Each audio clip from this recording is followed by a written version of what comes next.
The sun heating us from one side and reflected infrared light off the bright moon warming us on the other. Then we plunge into night, and now we're cold on both sides. It's very tough. About an hour before landing, flight controllers command Descent Orbit Insertion, or DOI. This is a main engine firing to slow the spacecraft so its altitude drops from 100 kilometers to about 10 kilometers above the lunar surface.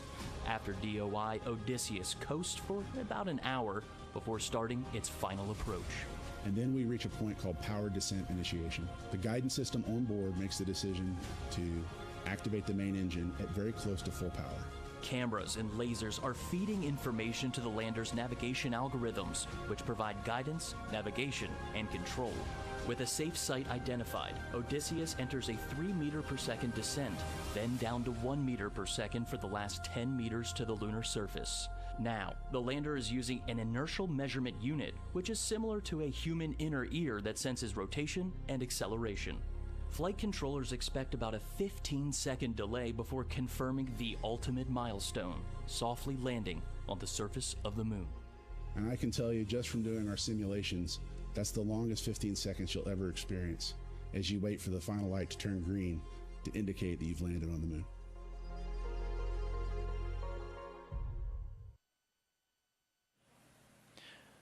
Approximately 12 minutes before our landing opportunity, we are going to show this animation of the landing sequence to describe the lander's autonomous operations, starting with powered descent initiation, or PDI.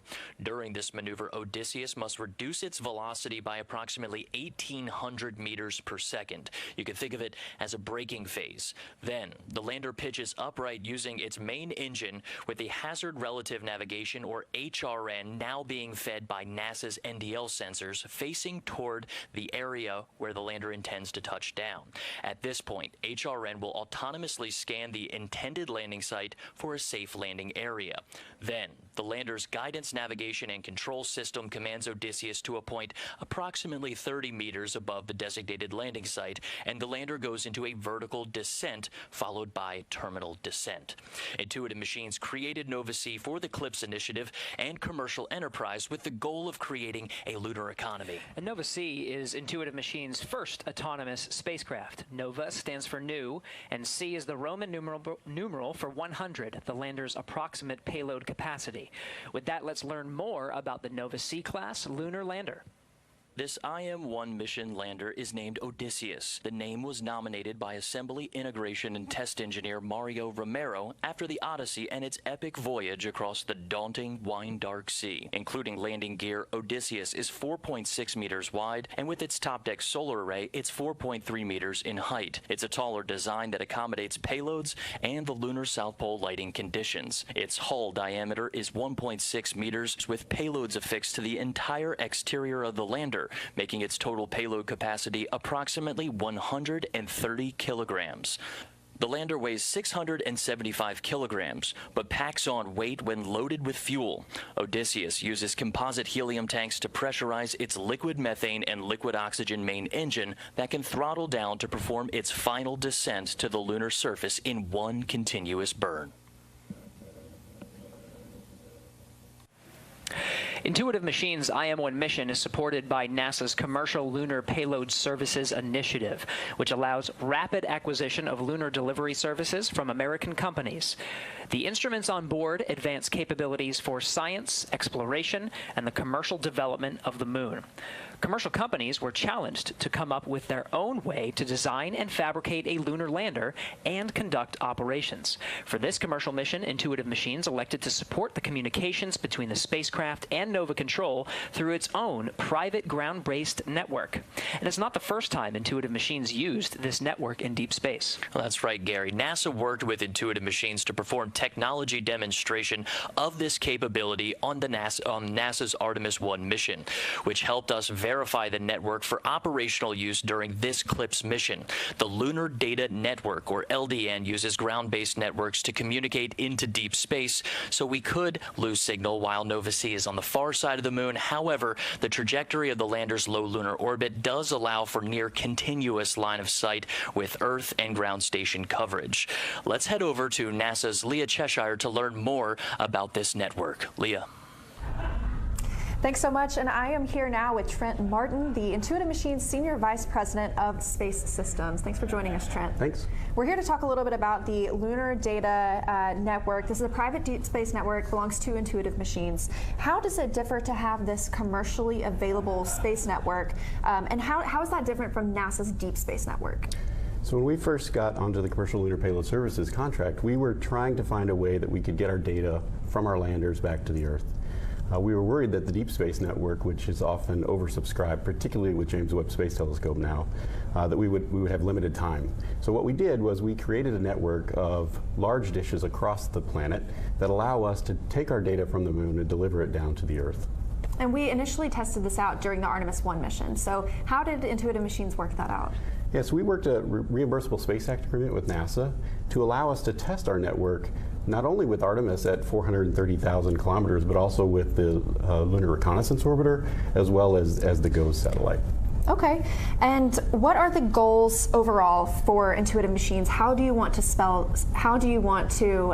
expand this LDN coverage? So we believe that as the market expands at lunar distance, many people will need the capability to send data back, particularly if you're operating spacecraft on the backside of the moon. You need to be able to have a relay satellite. So we're going to put relay satellites in orbit to complement our ground-based systems, which are, again, large dishes all over the world. And by doing that, we'll be able to hopefully create a market for that data system from lunar space. Okay. Is there anything else that you want to share that has gone into the development of this network? It's really exciting. We've actually been using it this week once we launched Odysseus into space, and we're taking it to the moon. We've been using this network that we tested with NASA systems for the whole week, and it's been incredible to see it work and see it in action.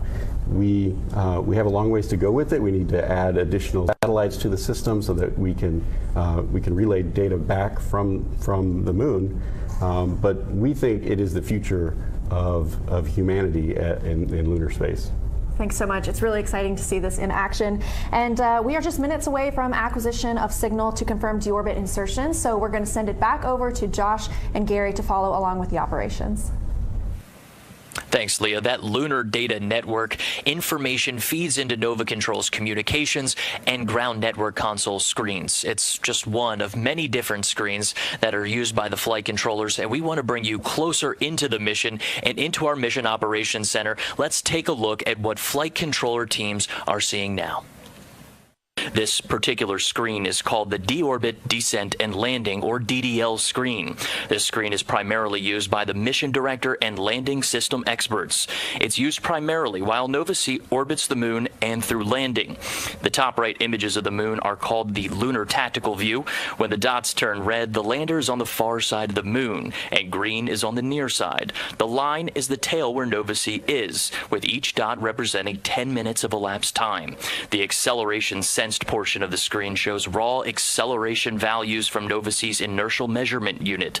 This is used a lot during burn maneuvers and is a more robust way of measuring acceleration over time with the ability to look back at what has happened. For some reason, flight controllers have lost data. Finally, the column on the right is a received, accepted, edited, and failed pre-checked, or RAFE chart for short. When each of these lines are on top of each other, that's a good indication that Nova-C's navigation system is in good health.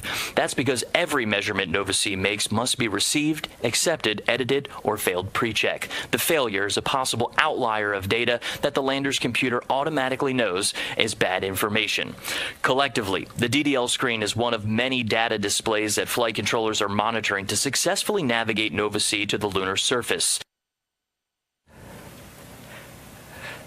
Data visualization is an essential component for flight controllers who need to process this data for real-time decision-making in Nova Control.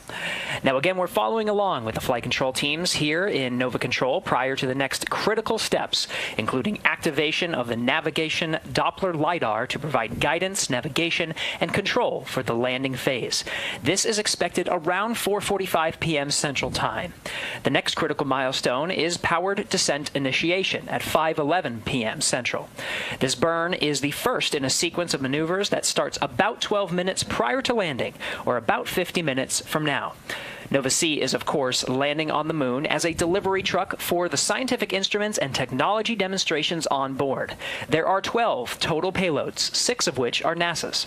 Let's review a few of those payloads as we continue to descend towards the lunar surface. First is radio observations of the lunar surface photoelectron sheath, or ROLSES. ROLSES will employ 4 antennas and a low-frequency radio receiver system to determine the density and scale height of the moon's photoelectron sheath, a very thin layer of electrons above the surface of the moon, and will also detect solar radio bursts, radio emissions from Jupiter, dust impacting the surface of the moon, and how radio noisy Earth is. An exciting radio telescope is going to be placed on the moon. It is called ROLSES. It stands for Radio Wave Observations from the Lunar Surface of the Photoelectron Sheath. It's going to detect all kinds of radio emission that is falling on the moon. Right now it is close to solar maximum, so the sun is producing a lot of coronal mass ejections and radio emission associated with them, and we can detect these radio bursts from the sun. Characterization of the radio environment of the moon is very important. It has not been completely done, and therefore ROLSES will be able to contribute in identifying various sources of radio emission on the sun. If you're setting up an observatory on the moon, we should know what kind of radio interference we get there.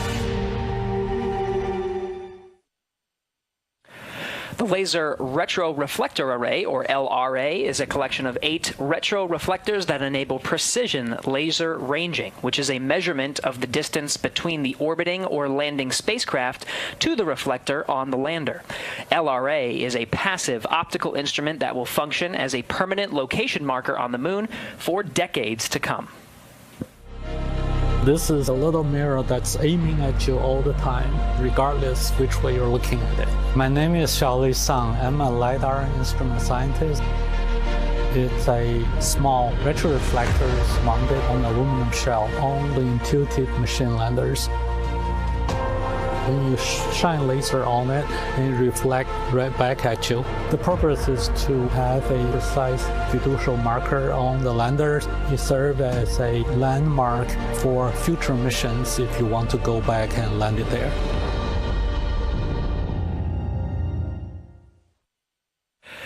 Stereo cameras for lunar plume surface studies, or SCALPs, will use a suite of 4 cameras to capture stereo and still image data of the dust plume created by the lander's engine from when it begins its descent to the lunar surface all the way down through engine shutoff.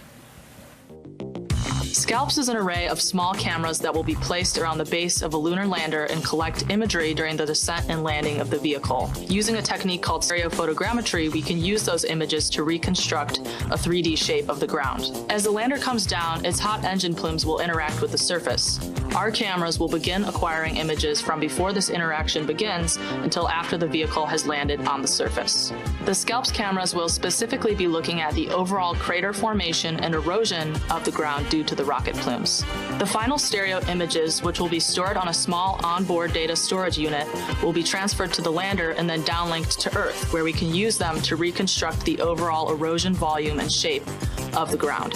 With the Artemis program, we plan to establish a sustained lunar exploration and try to land multiple payloads in close proximity to one another. SCALPs data will be a critical part of understanding these phenomena and improving our computational models to inform these future landings.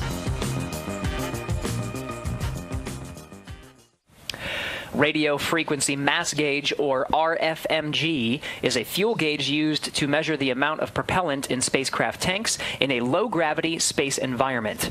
Using sensor technology, RFMG will measure the amount or mass of cryogenic propellant in Nova-C's fuel and oxidizer tanks, providing data that can help predict fuel usage on future missions. I'm Greg Zimmerly, the principal investigator for the Radio Frequency Mass Gauge payload. This instrument is a space-age fuel gauge. We're going to use it to measure the amount of cryogenic propellant in the Intuitive Machines Nova-C lander propellant tanks. These propellants are very cold. They're at about minus 300 degrees Fahrenheit. Now we're integrating the instrument onto an actual lunar lander. Future lunar missions, like those in the Artemis program, will likely also use cryogenic propellants. and have to store those propellants in space for long periods of time. So having an instrument like this that can measure the propellant in the tanks in low gravity will help future lunar missions know how much fuel is in the tank at all times.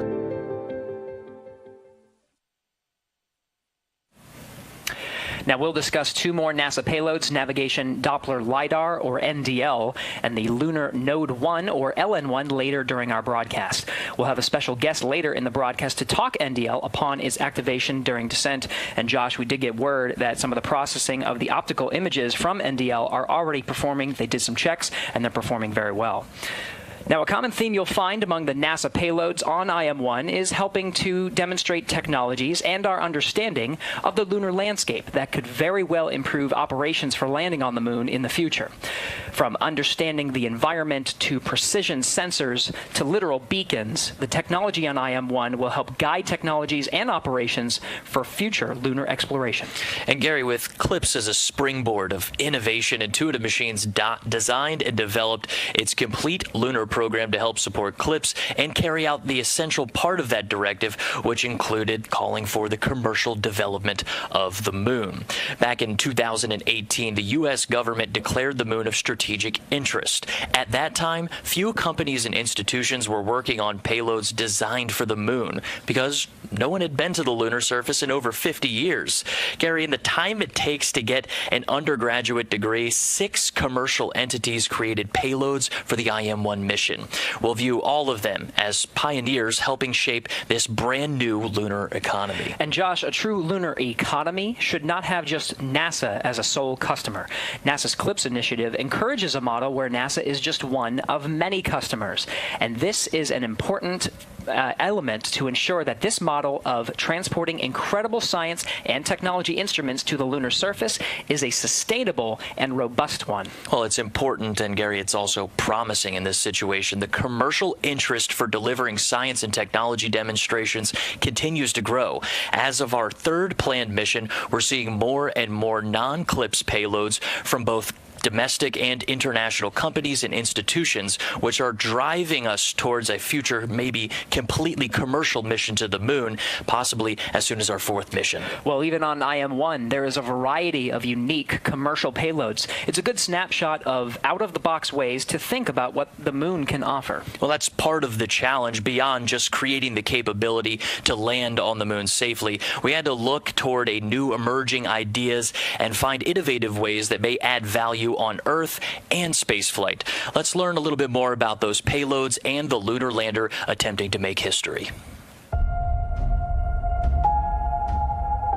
The Nova-C was our version of a liquid oxygen, liquid methane lander, and we went about imagining that into existence. Intuitive Machines' Nova-C class 3D printed engine took its first breath of liquid methane and liquid oxygen in 2018 on an airstrip at Ellington Airport in Houston, Texas. We didn't have enough money for a facility with blast walls and water suppression or water deluge, so we had to test outside in the environment of Houston, where the temperature is about 100 degrees and the humidity is like the same, and we have an 18-hour day rolling out to the runway. It was brutal. But we did it to get the critical test engine data we needed to build our own engine. Designed, manufactured, and controlled in space by Intuitive Machines, Nova-C's structure is primarily carbon composite. We needed to build the lightest weight structure we could. That meant honeycomb aluminum core with composite face sheets, composite struts, and most importantly, linerless composite propellant tank. Man, what a challenge that was. Between the engine, carbon composites, software, and electronics required to build a Nova-C lunar lander, it took an incredible amount of touch labor to get to the launch pad. We worked very closely with San Jacinto Community College to create a certification course for technicians, where they would take these certifications. We then at Intuitive Machines would give them an internship and test them out in the workplace. And anyone that showed the aptitude to be a really good technician, we hired on the spot.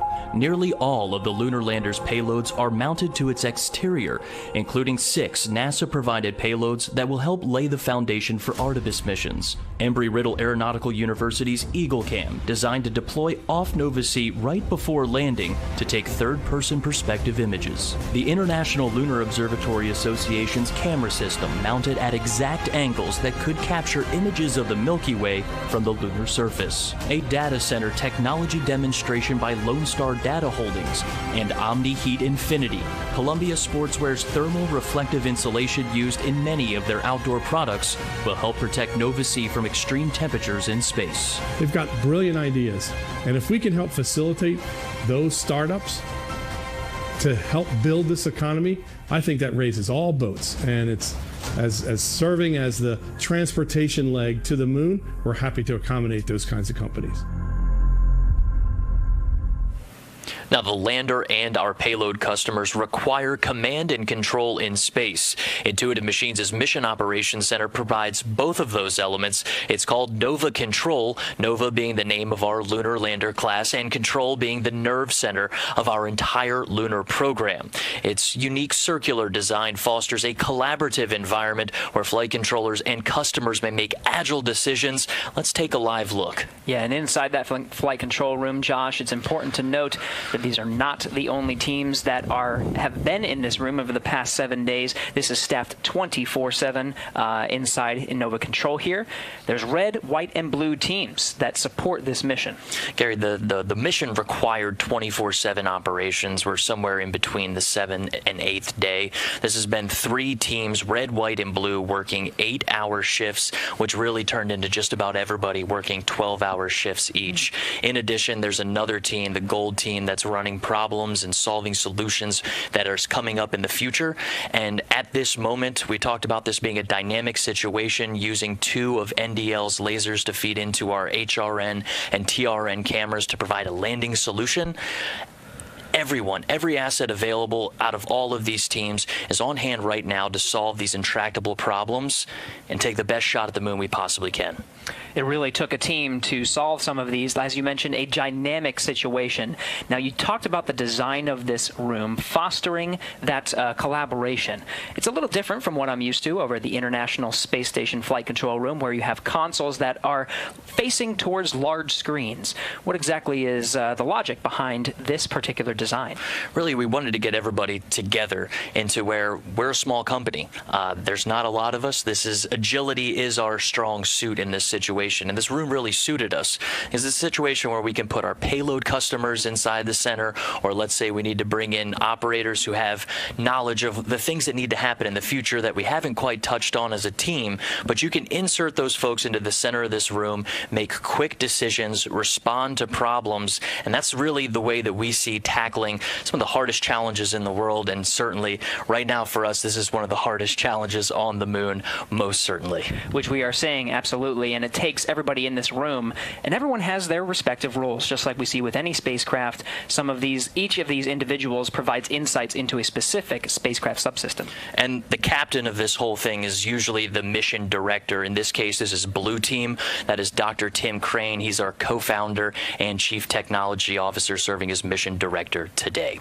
Now, flight control operators continue to monitor Nova C's performance. Operationally, we're still counting down to PDI ignition at 5:11 p.m. Central Time and landing at Malapert A at 5:24 p.m. near the south pole of the moon. For more on Malapert A, let's head over to Leah Cheshire. Leah?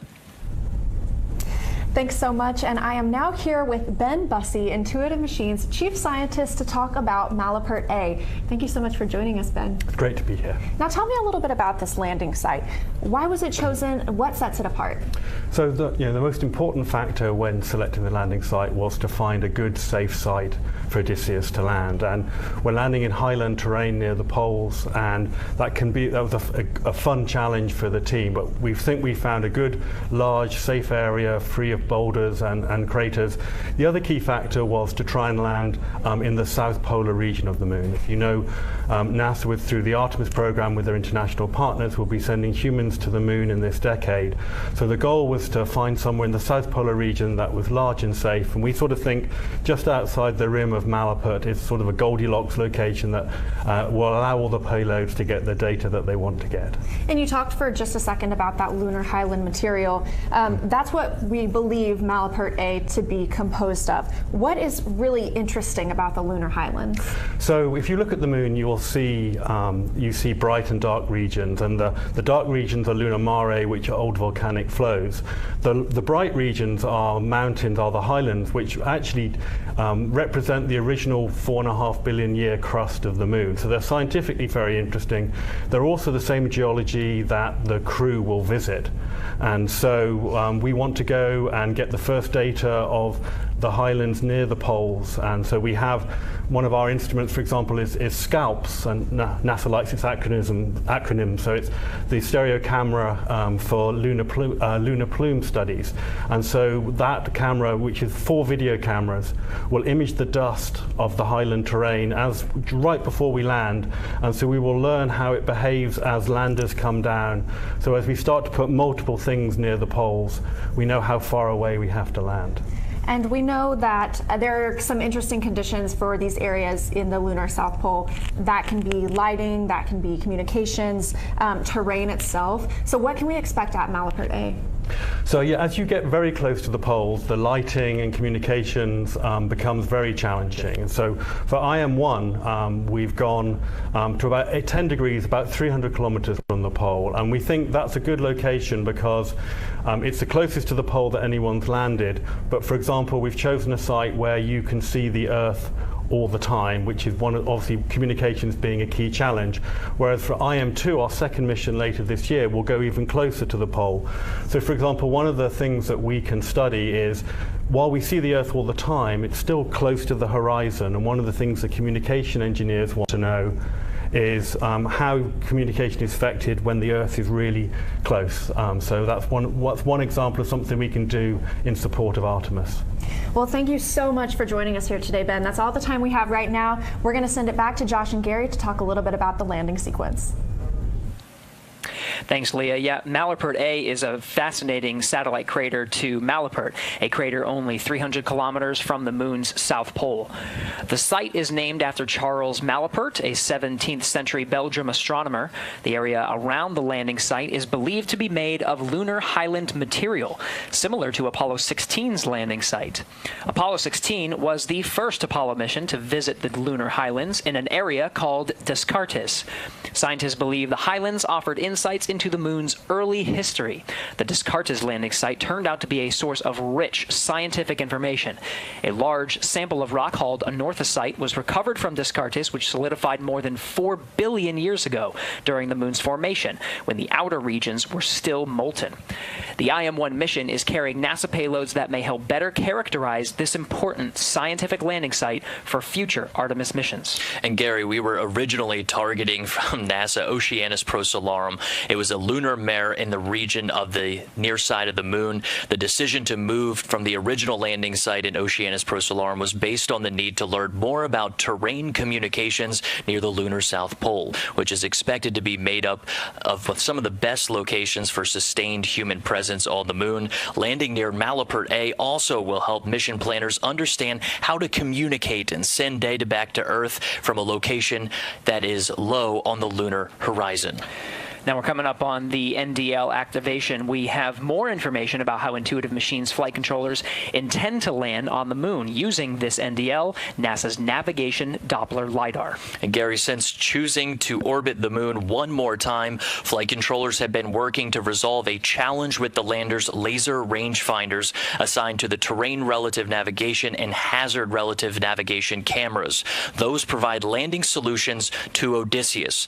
The lasers are intended to determine altitude and horizontal velocity, but the ones on the lander right now are not working. These are essential measurements required to land on the moon. And while Nova-C's laser rangefinders are not operable, NASA's Navigation Doppler LiDAR sensors are. So during the last 2-hour orbit, flight controllers have been loading software patches and resetting the lander's guidance, navigation, and control system to use 2 laser beams from NASA's Navigation Doppler LiDAR as primary primary navigation sensors to land Odysseus. That's right, and we're coming up on the timeline for when Nova-C is about to begin the activation of NDL. This is a 3-step process from powering on, becoming ready for operation about 5 minutes later, and then integrating those sensors with Nova-C's terrain and hazard relative navigation cameras ahead of Nova-C landing. So while we wait, let's learn a little more about NDL. So the Artemis program is taking NASA back to the moon, and everything that goes there, including the instruments and people, must be flown there safely and landed there precisely.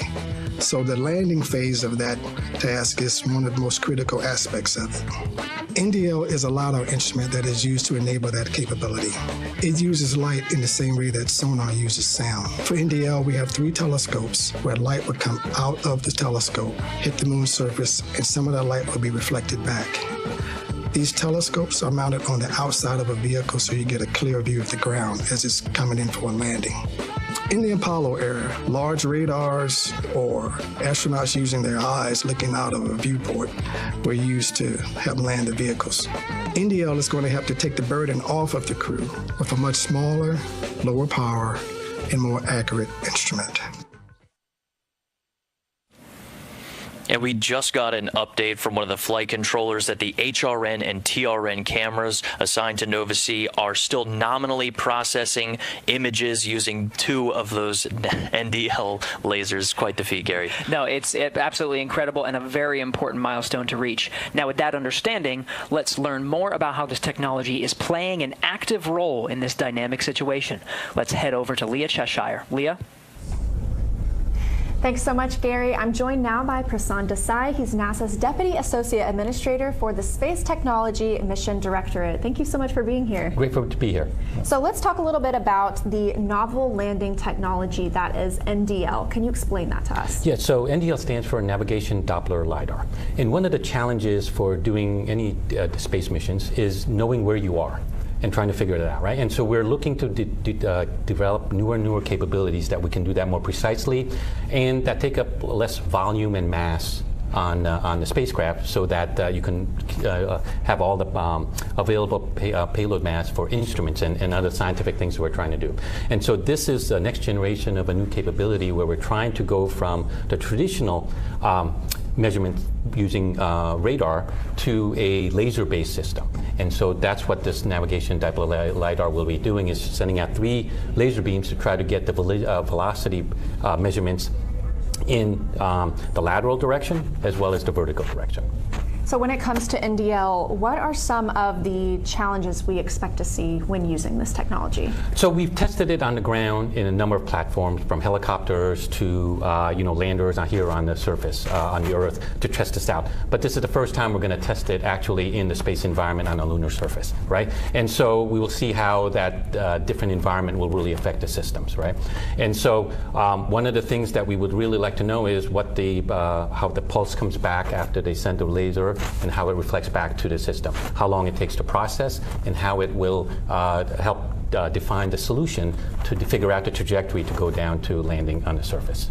Now, this technology has become a little more critical for today's mission, so can you talk about how NDL is now being used in today's landing? Right, so we put this as a tech demo with tech demonstration as a test. Right, we weren't planning to use it in line with the actual mission coming down to the landing, but now we are. So basically, it is now the primary system to help provide the velocity and altitude information so that the lander can land safely on the surface. And that's important because as the lander comes close down, we don't want it to tip over. And so we need to get an understanding of the vertical velocity so it knows how much thrust to slow down, but also the lateral velocity, because if it comes down sideways too much, it can tip over and fall. So by knowing the velocity, the lander can decide exactly how to come down and hover, basically slowly to come down. And that's why it's really important to do this testing. But here we are today. We're going to try it for the first time in line. And so we're excited for the mission. Yeah, a demonstration totally in action. Yes. So just very briefly, there are 2 other tech demos on this mission. Can you cover those very quickly? Yeah, so 2 other things that we're trying to improve on is one, radio frequency mass gauge, which is to try to get a measurement of the fuel that's on any system, any spacecraft. One of the things about low gravity is the propellant doesn't settle down, where like in a car gas tank, it's on the bottom so you can measure it easy. In space, it floats. And so how can we do that so we know how much propellant there really is? And then the other one is scalps. One of the things that as it lands, the thrust is going to throw up all this ejecta of the lunar regolith thing. And so we have 4 stereo cameras that are going to take images of that and get data so that we can improve our modeling, so that in future landings we can make them more safer and things like that. So we're using that as a technology demonstration as well to improve future landings to make them more safer. Well, thank you so much, Prasanth. It's really been great speaking with you, really exciting stuff. And for now, we're going to send it back to Gary and Josh. Hey, thanks, Leah. Nova C is a little less than 55 kilometers from the lunar surface and about 20 minutes to powered descent initiation, a critical maneuver that marks the beginning of Nova C's final moments before touching down on the lunar surface. It's no secret that landing on the moon is challenging. Countries around the world have attempted this incredible feat, some successful and some not. Of course, the United States has landed on the moon many times, most notably during the Apollo program. But this may be the first landing by a U.S. commercial company enabled under NASA's CLIPS initiative. Ahead of these important milestones, let's discuss the challenges of landing on the moon through CLIPS. Take a look. Landing on the moon is hard.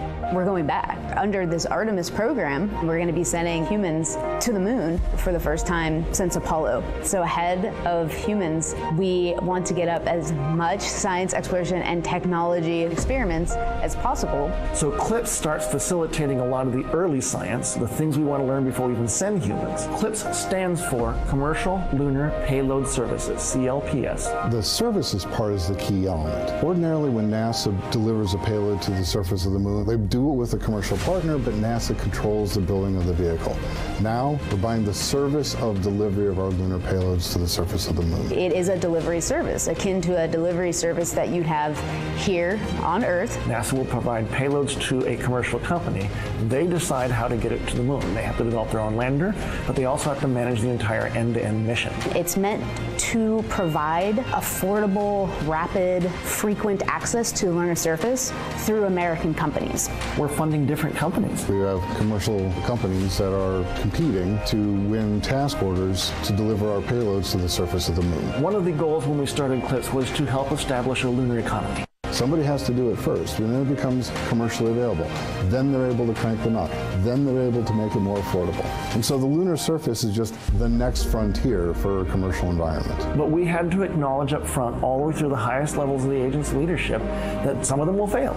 These missions may not be as successful as a traditional NASA mission. We have accepted the risk that going through this innovative approach with these commercial companies, that there could be some failures. Some of them are new companies. None of them have ever successfully landed on the surface of the moon.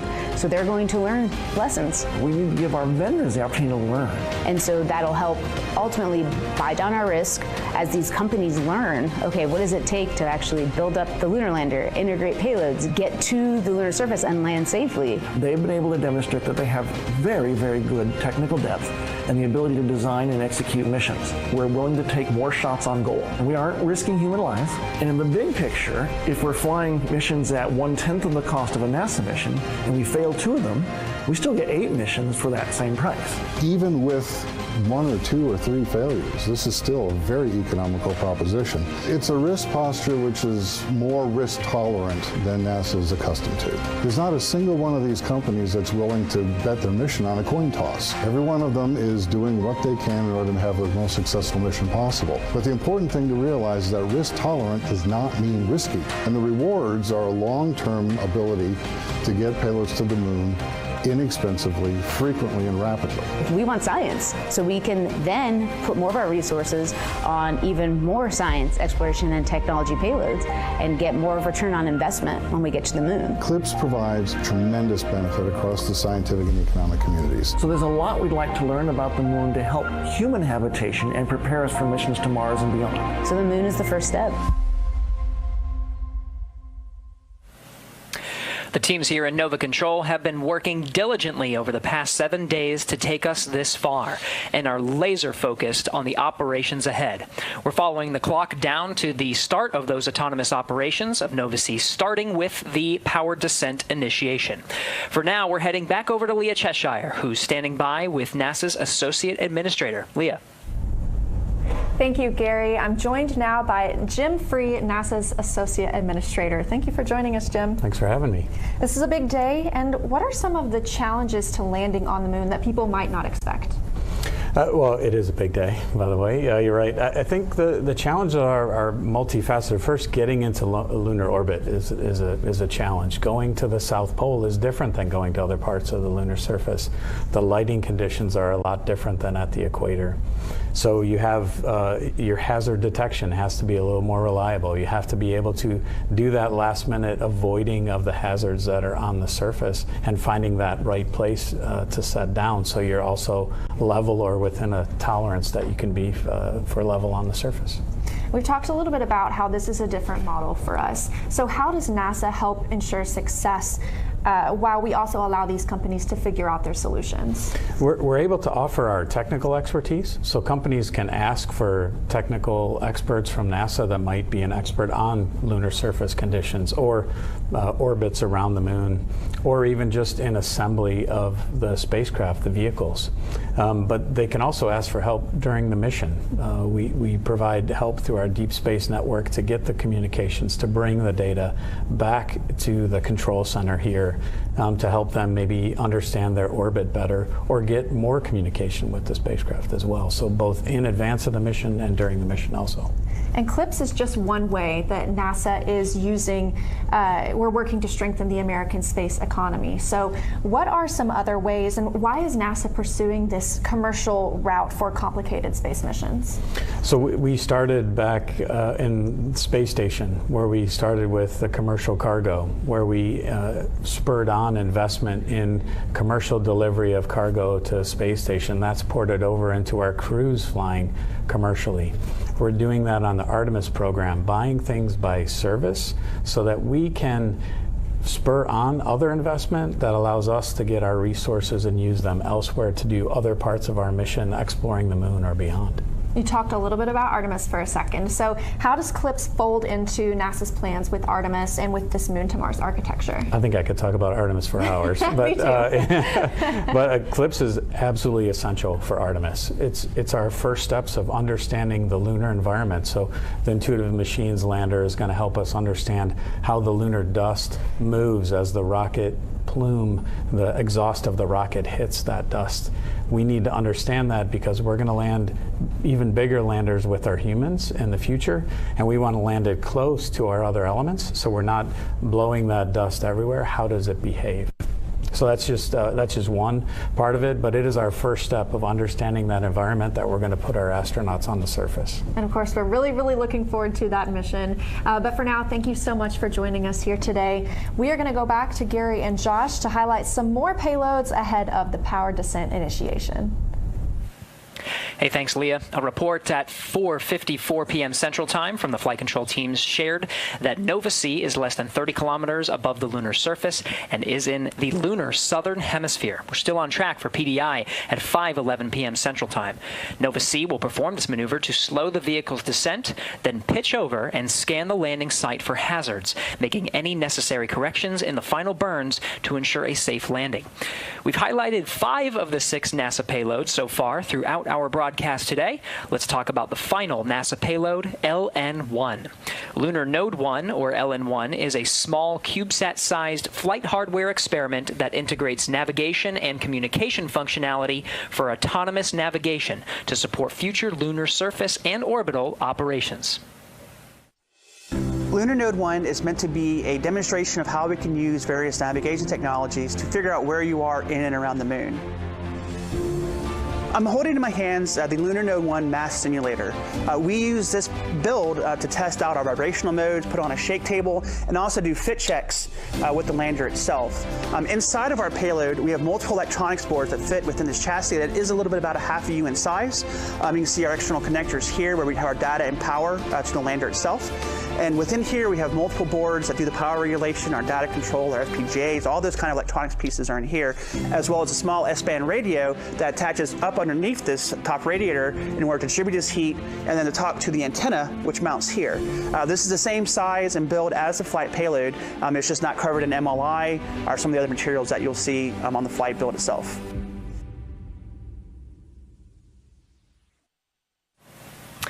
LN1 will test a lunar navigation concept of operations with the implementation of MAPS, or the Multi-Spacecraft Autonomous Positioning System.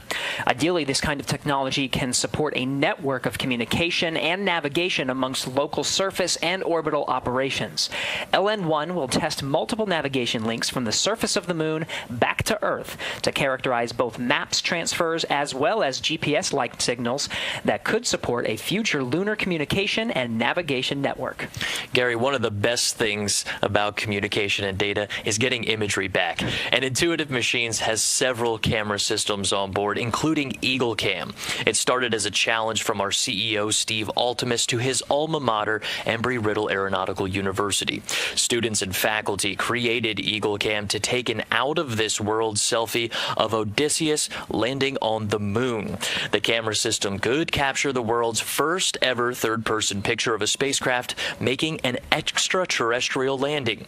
The camera system is designed to deploy off of Nova C approximately 30 meters above the lunar surface and take images of Odysseus during landing. Additionally, the device will test a dust removal system which could lead to the future advances in spacesuit technology. As part of this project for EagleCam, Embry-Riddle teamed up with NASA's Kennedy Space Center to demonstrate the NASA-developed electrodynamic dust shield, or EDS. EDS uses an electric field to remove dust. The technology was tested aboard the International Space Station and will be the first ever demonstration of EDS technology on the lunar surface after landing.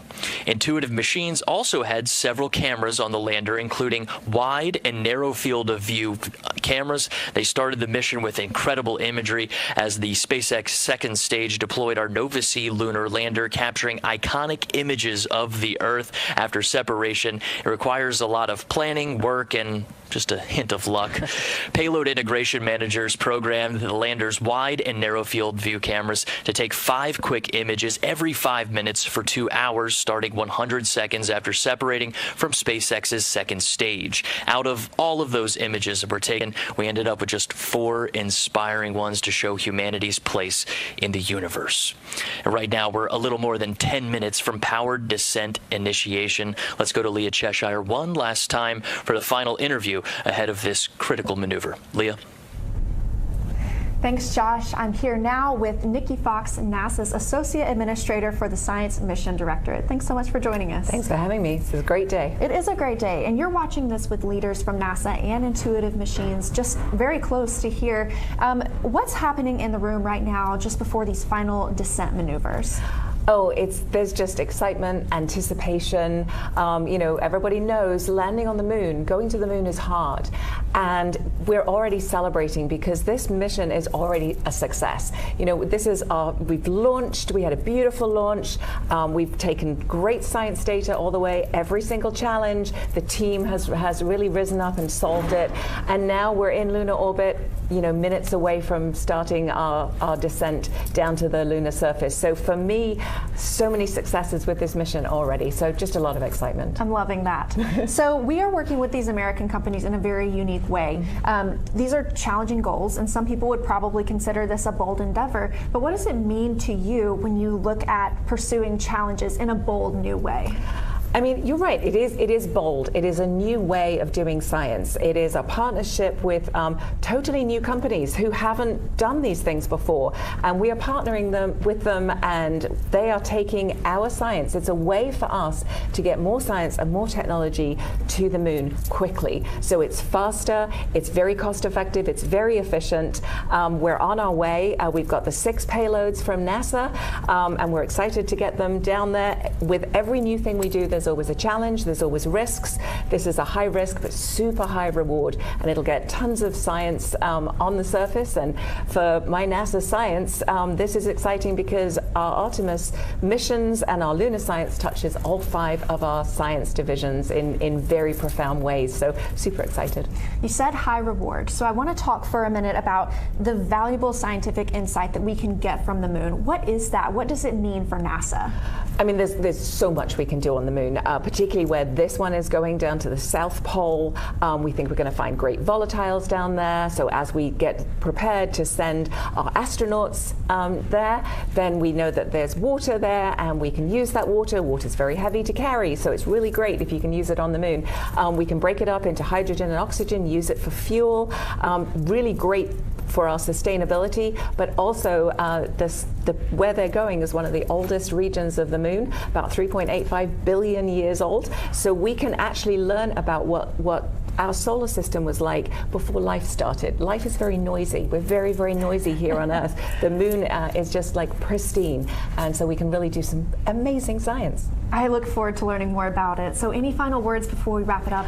Just thank you. I mean, literally, thank you. This is such an amazing team. Thank you to the people that put the science and the technology experiments on with us, those teams. Thank you to the commercial teams that put their instruments on and are riding with us. Thank you, of course, to Intuitive Machines for this just beautiful, beautiful lander. And thank you to SpaceX for a beautiful ride to space. It's such an incredible effort. All one, I don't know, I'm a big bundle of emotion. Go NASA, go Clips, go ODI, go Intuitive Machines. I'm with you all the way. Thank you so much for joining us here today. Now we are following Intuitive Machines flight controllers during Nova-C's final descent. So back to Josh and Gary. Thanks a lot for that, Leah. During that interview for folks at home, we did hear that there was a maneuver to burn attitude, which means the lander is starting to make the positional requirements needed. And we're going to start listening into the IM1 channel so folks at home can hear. We just heard from flight controller about 5 minutes until TIG. Altitude of 10 kilometers, downrange 1,100 kilometers. TIG being time of ignition, so we're inside of 5 minutes. TIG minus 5 minute deadpans. TIG minus 5 minutes. We are standing by for powered descent initiation. Gary, this is a critical 11-minute burn to slow the lateral velocity such that Nova-C can pitch over for further operations. And while we were in that interview, we did hear that the main engine gimbal checkout was completed. So now we're focused on the operations with Nova Control. For folks at home, we are listening into the live channel there. That's right. A lot's happening in Nova Control. We're going to be hearing these status calls periodically as we follow the flight control teams that are monitoring Nova-C's descent towards the lunar surface. A lot's happening, Josh. Of course, we have this 11-minute burn. We're focused on the propulsion elements of this PDI. At the same time, the spacecraft is oriented in such a way that it can use a technology called terrain relative navigation to scan the environment along the way. What's happening there? Right, so we know that we needed terrain relative navigation then when we were descending and coming down to the lunar surface. Now, this involves two pieces. You have a camera and you also have a laser rangefinder. At the top of the show, we started talking about, hey, the laser rangefinder that Intuitive Machines put on Nova-C, it's not operating. We made the decision for flight controllers to utilize 2 of the laser beams from NASA's NDL payload, make the software patches required to reassign those lasers into the TRN and HRN cameras in order to give us an opportunity to land on the south pole of the moon today. Gary, is quite the feat and challenge overcome in just about 2 hours because we elected to delay that orbit and go into another orbit. That's why the show was a little bit later. It appears to be paying out. The last call-outs that we heard, Gary, we're talking about beginning processing optical images, and that was nominal. The last time we heard that was just about 20 minutes ago. The status checkouts of these critical systems are essential to understanding the performance. The folks you see now on your view, this is Nova Control. They're monitoring every step and all the data coming from Nova-C ahead of PDI, which is scheduled just a little bit after 5:11 p.m. Central Time. Exactly what are are these folks looking at, Josh? Well, right now everyone's looking at their assigned screens, and all of them are tailor-made. Generally, there's a few who are looking at the same type of screen, but they're tailor-made for their task. You have Spark looking at electronics, things like how hot are the electronics. Payloads are monitoring different parts and pieces. 5 degrees to burn attitude. 5 degrees left until burn attitude. The vehicle is still getting ready for this PDI ignition, which we expect here in just about 2 minutes, Gary, two minutes. So everyone's looking at their screens and doing their respective jobs and reporting up into the mission director, while the activity director is keeping in touch with everybody and making sure we're putting this whole thing together. Press started. There's a call for tank press started. Just a little bit before that, Gary, we did hear that they were working on the cryo fill. So these are all steps that are leading towards PDI, powered descent initiation. We expect that to take about 11 minutes, where we're slowing Nova-C's velocity approximately 1,800 meters per second, and that's required to get this lunar landing opportunity in just a few minutes. 90 seconds to TIG. Propellant tanks at flight pressure. All right, 90 seconds until we begin that propulsive maneuver. Again, power descent initiation is about a 10 or 11-minute burn that will slow the spacecraft's descent. A lot's going to happen after that 10 minutes, Josh. This is a single continuous burn. After that, we're going to see a lot of events in rapid succession: pitch over, vertical, and terminal descent. And we just heard another call out from the prop console saying that feed line prep is complete. What that means is Nova-C's propulsion system, that mixture of liquid methane and liquid oxygen, that feed line is prepped, getting ready to go into an injector to blend those two propellants, and the propellant and the oxidizer, and have ignition of PDI. We're tracking that in just under a minute, Gary. Converging on burn attitude. Lander is getting into the correct attitude required. Line prep complete, both sides. Another call for feed line prep complete for liquid methane and liquid oxygen in preparation for this PDI burn.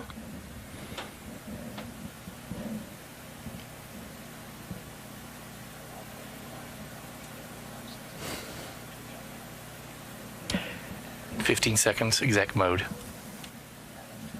15 seconds to exec mode. We're tracking a little less than a minute, though, until the time of ignition for power descent initiation. Settling. Ignition. Throttling up. Main stage. There we heard main stage ignition. That's coming from our prop console, Rob Good Moorhead. control. GNC call on good control. Thrust to weight 1.5. These are great call-outs in between our prop console and our flight manager, Scott Tamblin, calling it as the data is feeding into the lander, which means we are continuing to have good communications. The lander is sending that back to flight controllers in Nova Control. Gary, something we prepared for, we planned on, is that loss of communications, and that's why we have this. I see good thrust control.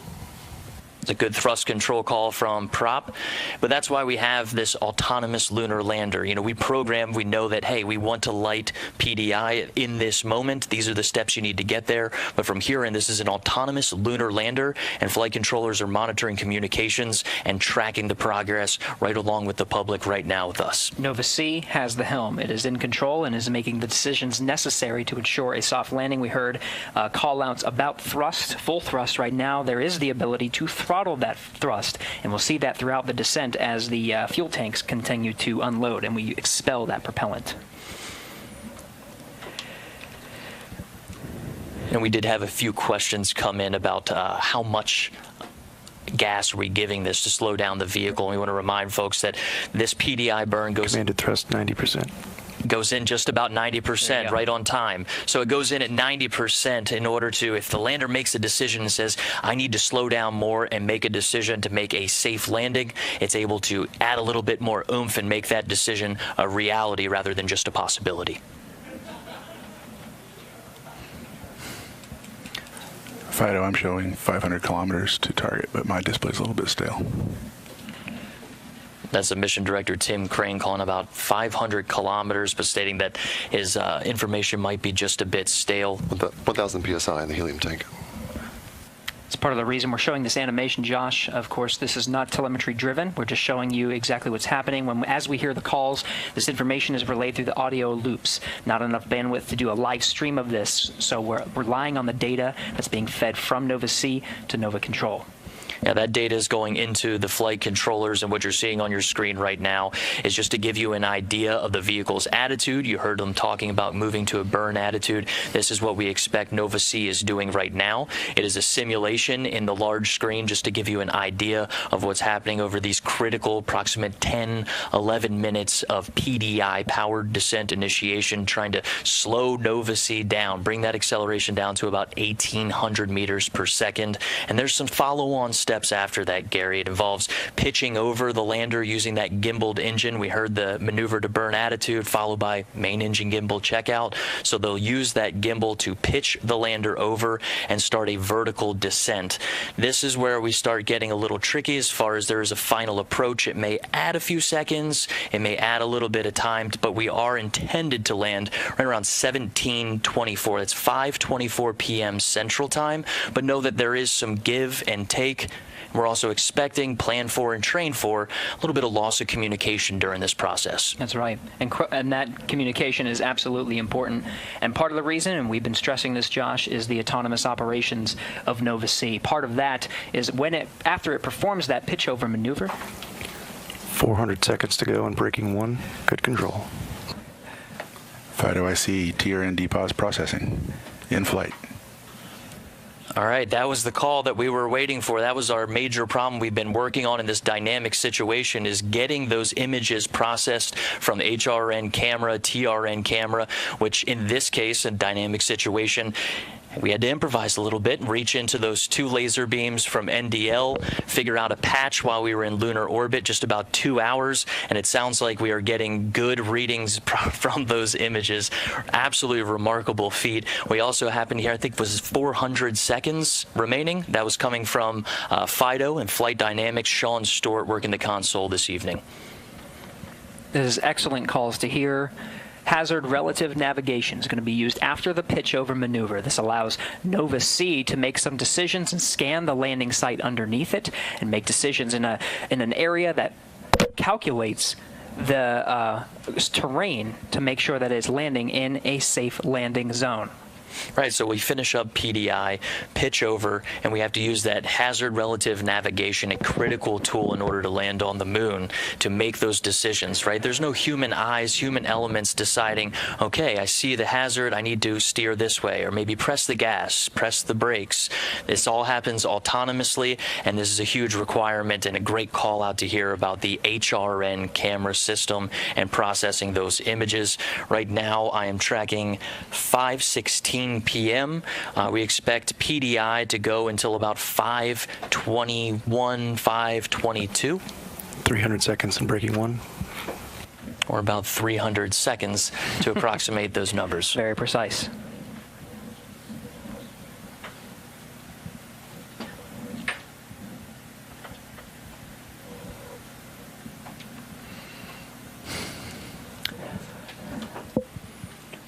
Josh, after those final series... Thrust to weight is 1.7.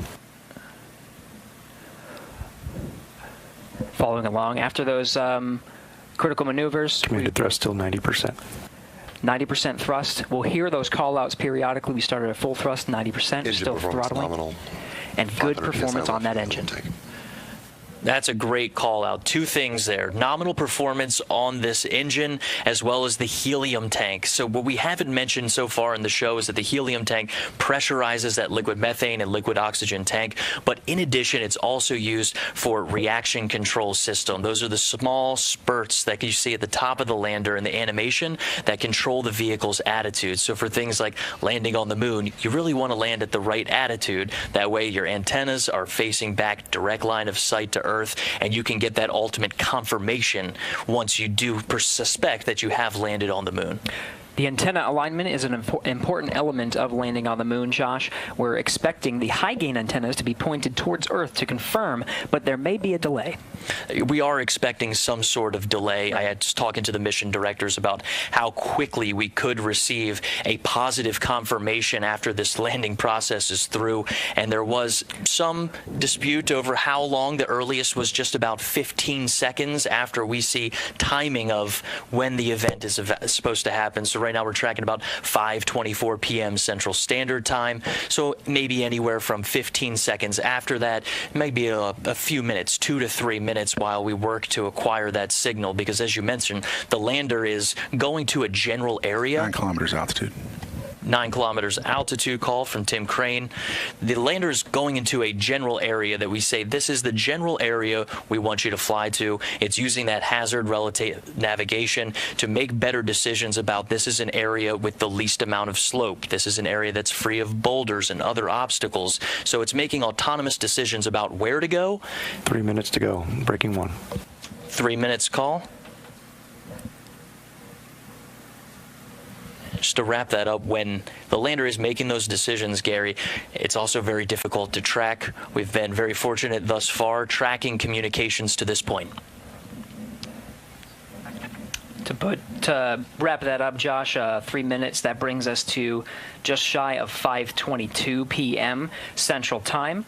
We should hear that the power descent and initiation burn is complete. Then we'll begin the next series of maneuvers to get us towards vertical and terminal descent. It starts with pitch over. And just looking at our notes here, we did go into this burn expecting pitch over at 5:21 and 57 seconds. So good call out on the timing of that maneuver. It's important to remember PDI starts an engine burn that does not stop until landing. So this is a throttleable liquid methane, liquid oxygen engine. We lit the engine at PDI, and while we are changing into a pitch over, vertical descent, and terminal descent and then landing, that is a throttle down to the lunar surface. And when we do get out of PDI, if we hear that call of PDI complete, good burn, everything after that is going to happen in very quick succession, Gary. The time it takes to go from pitch over to landing, or what we estimate landing to be, just looking at maybe 90 seconds is what we expect nominally. 3 minutes to touchdown. There is some wiggle room. 3 minutes to touchdown call from the mission director. For an on-time landing, that sets us a little after 5:23 p.m. Central Time. Right, our notes going into this burn, 5:23 and 25 seconds. The autonomous operations, Josh, sets this to a clock. This is exactly what we got relayed before the start of our Still coverage processing. today. We're right on track. DPAS, terrain relative navigation measurements. Excellent call out. That solution that flight controllers were working so hard on to make sure HRN was working, pulling on extra resources that weren't originally planned for from those 2 laser beams from NDL. It appears and sounds like that solution is working, and the people working to patch that software were certainly under pressure. The clock was ticking as we went into that extra lunar orbit. It wasn't a situation where we could just sit in lunar orbit and try to solve our problems indefinitely, and it's sounding good so far on the call outs. 2 minutes remaining till touchdown. 2 minutes to touchdown. That required a patch to be designed on the ground and uplinked to Nova C to confirm that those laser sensors on NASA's navigation Doppler lidar could be routed to the terrain relative navigation and hazard relative navigation. That call out is fantastic. Friday, do you have an altitude reading?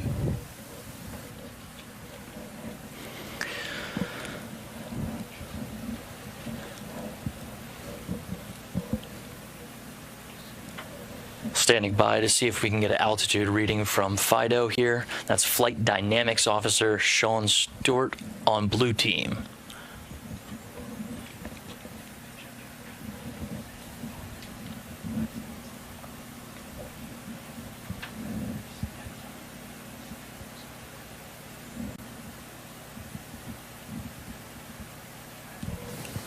Confirm that looked like a pitch over gimbal. Let's do it. Sounds like we have some data that confirms pitch over. This starts the HDA process. That's hazard detection avoidance. Throughout this show, you've heard Gary and I talking about the problem that was attempted to be solved in lunar orbit, making the decision to not only postpone this show. NDL indicates altitude of 1,000 meters. 1,000 meters call out from NDL that is coming from flight management. This is a system right now. NDL was not intended to be the primary landing system on this. Instead, we're using 2 laser beams from NDL and feeding that into that hazard detection and avoidance system that you see on your screen right now, with the lander making autonomous decisions about where it wants to land. That is generally less than 1 minute remaining to touchdown. Less than 1 minute remaining for touchdown. And again, that's the time of touchdown. It may take some time to actually confirm the status of the lander. And in this process, we do have a deployment of Eagle Cam attempting to take the third-person images of Nova C going down to the lunar surface. We are inside of 1 minute, Gary.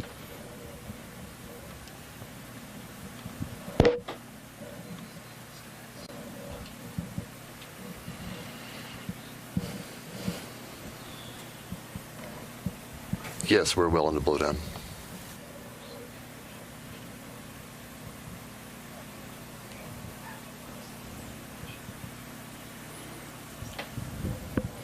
And we're tracking here in the broadcast booth. The clock has reached the expected. May take a minute for comms to reestablish. Stand by. There it is, mission director beating us to it. We've reached the expected time of landing, but now is the process of waiting for comms, and we are in standby mode, as you heard it from the mission director, Dr. Tim Crane.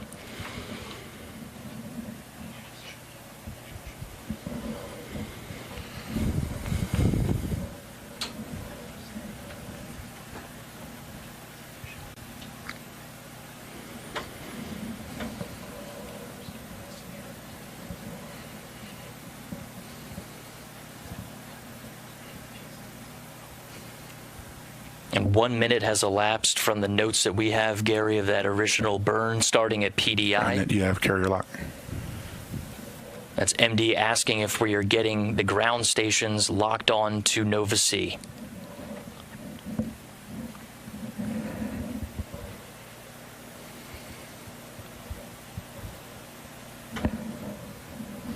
That carrier lock call, Gary, we expect that to come from GroundNet or COM, that conversation possibly not happening on our public channel that we have access to.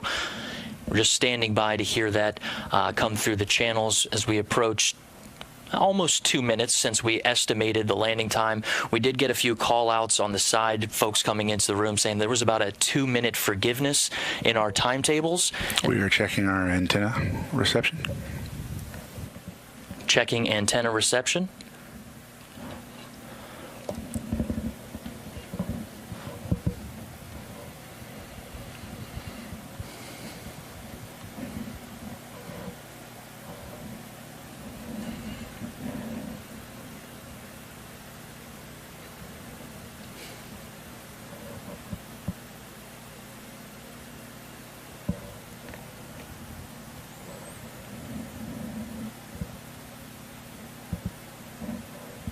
And we're standing by, Gary. We're standing by just as we approach 5:26 p.m. Central Standard Time.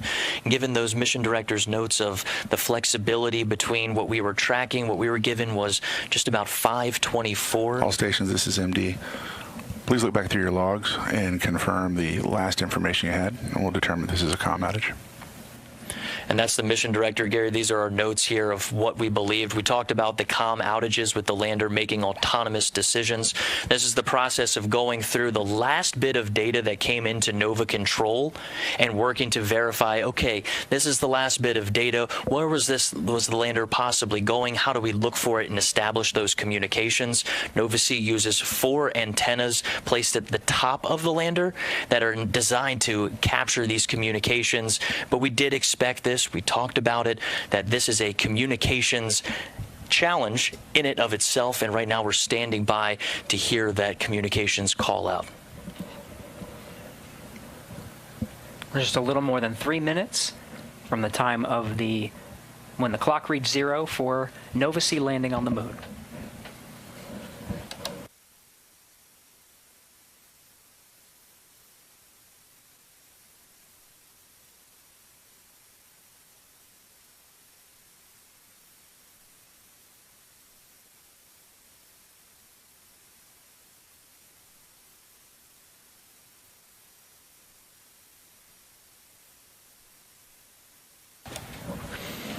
And we just checked with our team here in the broadcast booth, decided to let's stay on this. All the chatter we are not hearing on this public channel, Gary, all things indicate that we are working to solve a possible communications challenge in this moment. So we're going to continue to stand by. For those following along. MD Prime on IM1. Go for Prime. Yeah, I guess you polled the room looking for states, and we're going to go ahead and cycle the ground transmitter on Goonhilly and do some RF sweeps. Is that your plan? That's correct. Roger, copy. And that's just what we had in mind in our notes, Gary, is that if we encounter a communications challenge, we mentioned how difficult it is to land on the moon and continually have those communications. What you just heard there is folks talking about using the Goonhilly Earth Station Limited dish in the UK to do a sweep looking for that signal. We mentioned that autonomous process of the lander reassigning itself somewhere that it believes is safe. Going into it, we heard that the HRN camera was functioning and able to make those decisions after what was a 2-hour orbit of problem solving with Intuitive Machines' TRN and HRN cameras. The laser rangefinders assigned to those are the ones that Intuitive Machines installed inside the navigation pods. The laser rangefinders were not activated. We went to NASA and asked to use 2 of the laser beams on the navigation Doppler LiDAR. That's right. And spent 2 hours in orbit. Team, we're going to confirm our pointing vector with our antenna for post-landing. Yep.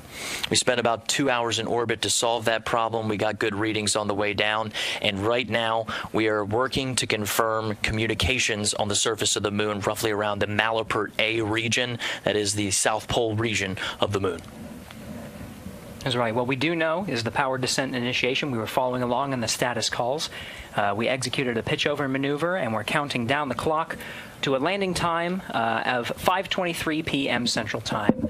Well, Josh described those processes of working on the communications component to confirm data from the lander, pulsing the teams surrounding him to check the status of Nova C and the data that they were receiving here in Nova Control to confirm landing. And part of that, Josh, as you described, is communications. We're standing by. Fido MD on IM1. QMD. I'm looking at our phase plane there for the last part of the flight.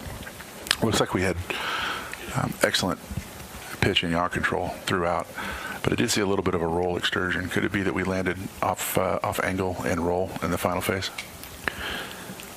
So I do see we had up to an 8-degree excursion. We're about to begin the roll maneuver, which is about terminal phase. The terminal phase, which is a large roll maneuver to get to landing attitude. That's the last data point I have.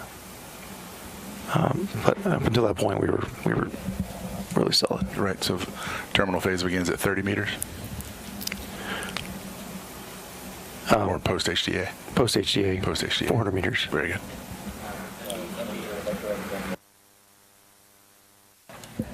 And that's a great conversation confirming. That's good ground network. Good for box scan. Make that go. Yeah, that was good confirmation of the process that we were very familiar with, talking about the attitude of the lander, making sure that those antennas are within direct line of sight with Earth stations, ground stations on Earth, excuse me. Mission director at all stations are also updating our pointing vector with our dishes to make sure that they're tuned in on our final landing site. There's a call. We're searching for that communications back to the ground station. This one particularly is in the UK that's tracking us. And it's important to note, Gary, that we have an entire network dedicated to working these communications problems. It's been active this entire mission. And the largest, most powerful dish out of all of them is about a 64-meter dish in Australia.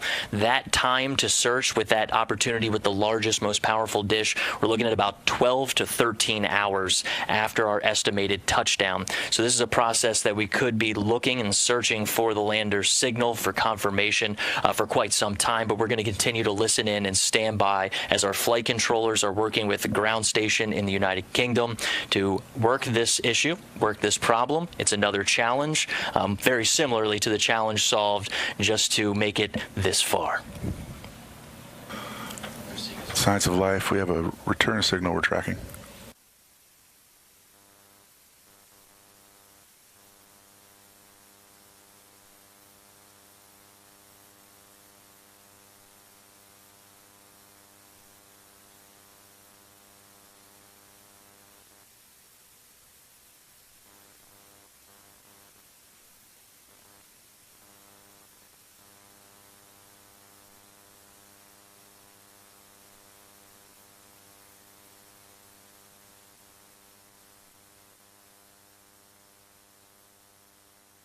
We have an onboard fault detection system for our communications that after 15 minutes with lack of communication will power cycle the radios, and then after that for another 15 minutes it will then switch antenna pairs. So we have some time here to evaluate. We do have signal that we're tracking, so we'll see what happens. There's a great call out about the autonomous systems installed on our Nova C-class lunar lander named Odysseus. The process he's mentioning, Gary, is very similar to the one that we were preparing ourselves for at AOS, to where the lander has systems in place to recycle its antennas, to switch antenna pairs, and that was very similar to what we thought we were going to need to do after acquisition of signal. When we separated from the second stage of the launch vehicle, if we made it to a certain point, the lander was autonomously programmed to start taking matters into its own hands, and that was the information that our mission director, Dr. We're not dead yet. We're also not dead yet.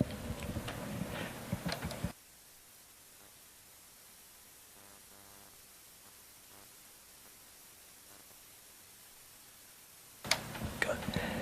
And the key here, Josh, is patience. It's 5:34 p.m. Mission Director Tim Crane confirming that it could take 2 phases of 15-minute increments to confirm the status of the landing. So we could be here, and we'll stand by and monitor as Nova Controls continues to work this issue. Yeah, tense moments inside of Mission Control with the most qualified folks. We're picking up a signal from our high-gain antenna and transmitter. It's faint, but it's there. So stand by, folks. We'll see what's happening here. All right, we're going to continue to stand by. Let's keep this camera on inside of Nova Control. It sounds like we are getting some kind of faint signal. I want to send a series of commands to reactivate, make sure we're transmitting to keep Aquasonics active.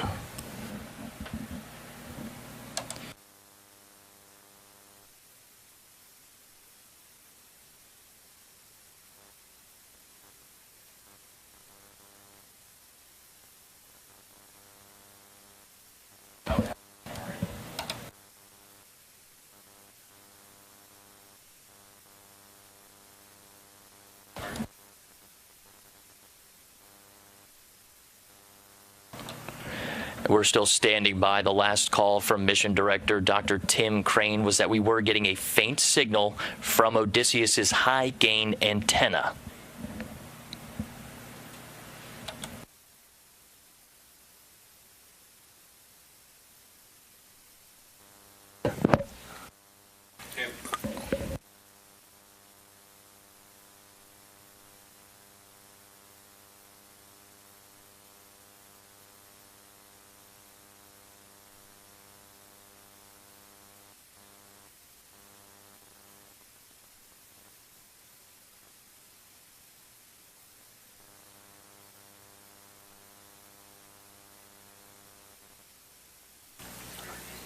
All stations, this is Mission Director on IM-1.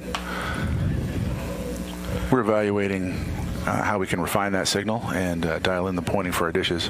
What we can confirm, without a doubt, is our equipment is on the surface of the moon, and we are transmitting. So, congratulations, IM team. We'll see how much more we can get from that.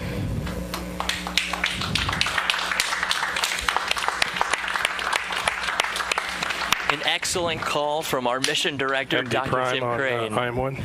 And over to our Prime. CEO, Steve Altimus. Yeah, if I could just pass on a few words to the entire team in Intuitive Machines at Superbab and here in the Mission Control. What an outstanding effort. I know this was a nail biter, but we are on the surface and we are transmitting. And welcome to the moon. Houston, Odysseus has found his new home. An excellent call, and this is our team of Intuitive Machines mechanics and their families, their friends, everyone who has sacrificed so much to make it this far. Stations.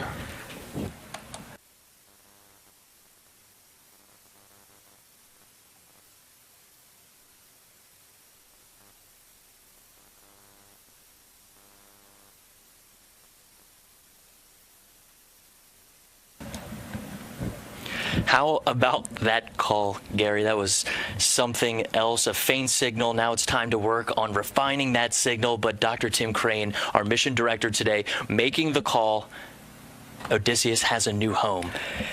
It shows the disciplines of the flight controllers in Nova Control. They waited until there was absolute confirmation that there was a signal, and then that was when they took the moment to celebrate. We saw that it wasn't just the individuals in Nova Control that contributed to the mission.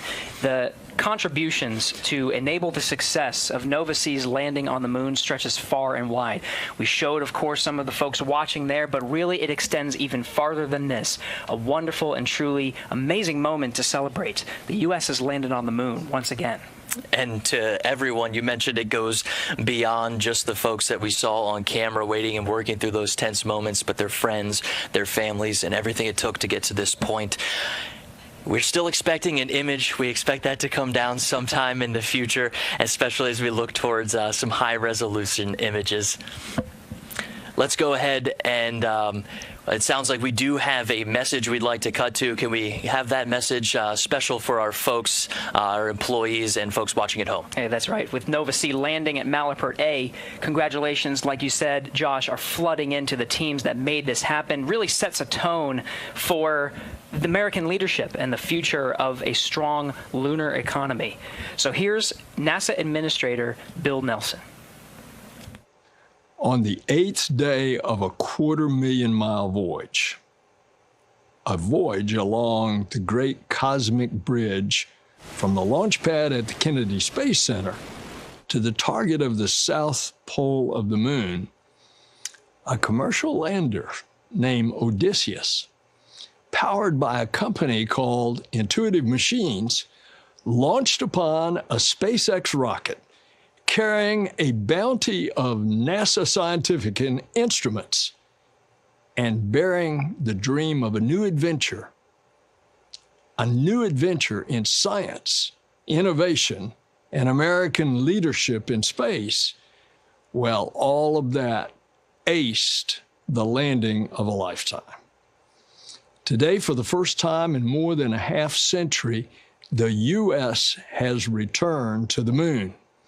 Today, for the first time in the history of humanity, a commercial company, an American company, launched and led the voyage up there. And today is a day that shows the power and promise of NASA's commercial partnerships. Congratulations to everyone involved in this great and daring quest at Intuitive Machines, SpaceX, and right here at NASA. What a triumph! Odysseus has taken the moon. This feat is a giant leap forward for all of humanity. Stay tuned. All right, thank you, Administrator Nelson. Again, Nova C and the United States has landed on the moon at 5:23 p.m. Central Time today, February 22nd, 2024. Congratulations to Intuitive Machines on the successful landing. Science and data gathering is already underway and will continue for roughly 7 days on the lunar surface, activating payloads and gathering important scientific data to help ensure future successes in Artemis missions. For more about NASA's CLIPS initiative, visit nasa.gov/CLIPS. Gary, it's been quite a journey for all of us at Intuitive Machines. Thanks to NASA for the continued support to enable today's successful landing, and of course, everyone at Intuitive Machines, their friends and family who made all of this possible. That will wrap up our coverage of Intuitive Machines' IM-1 mission. Thanks for joining us.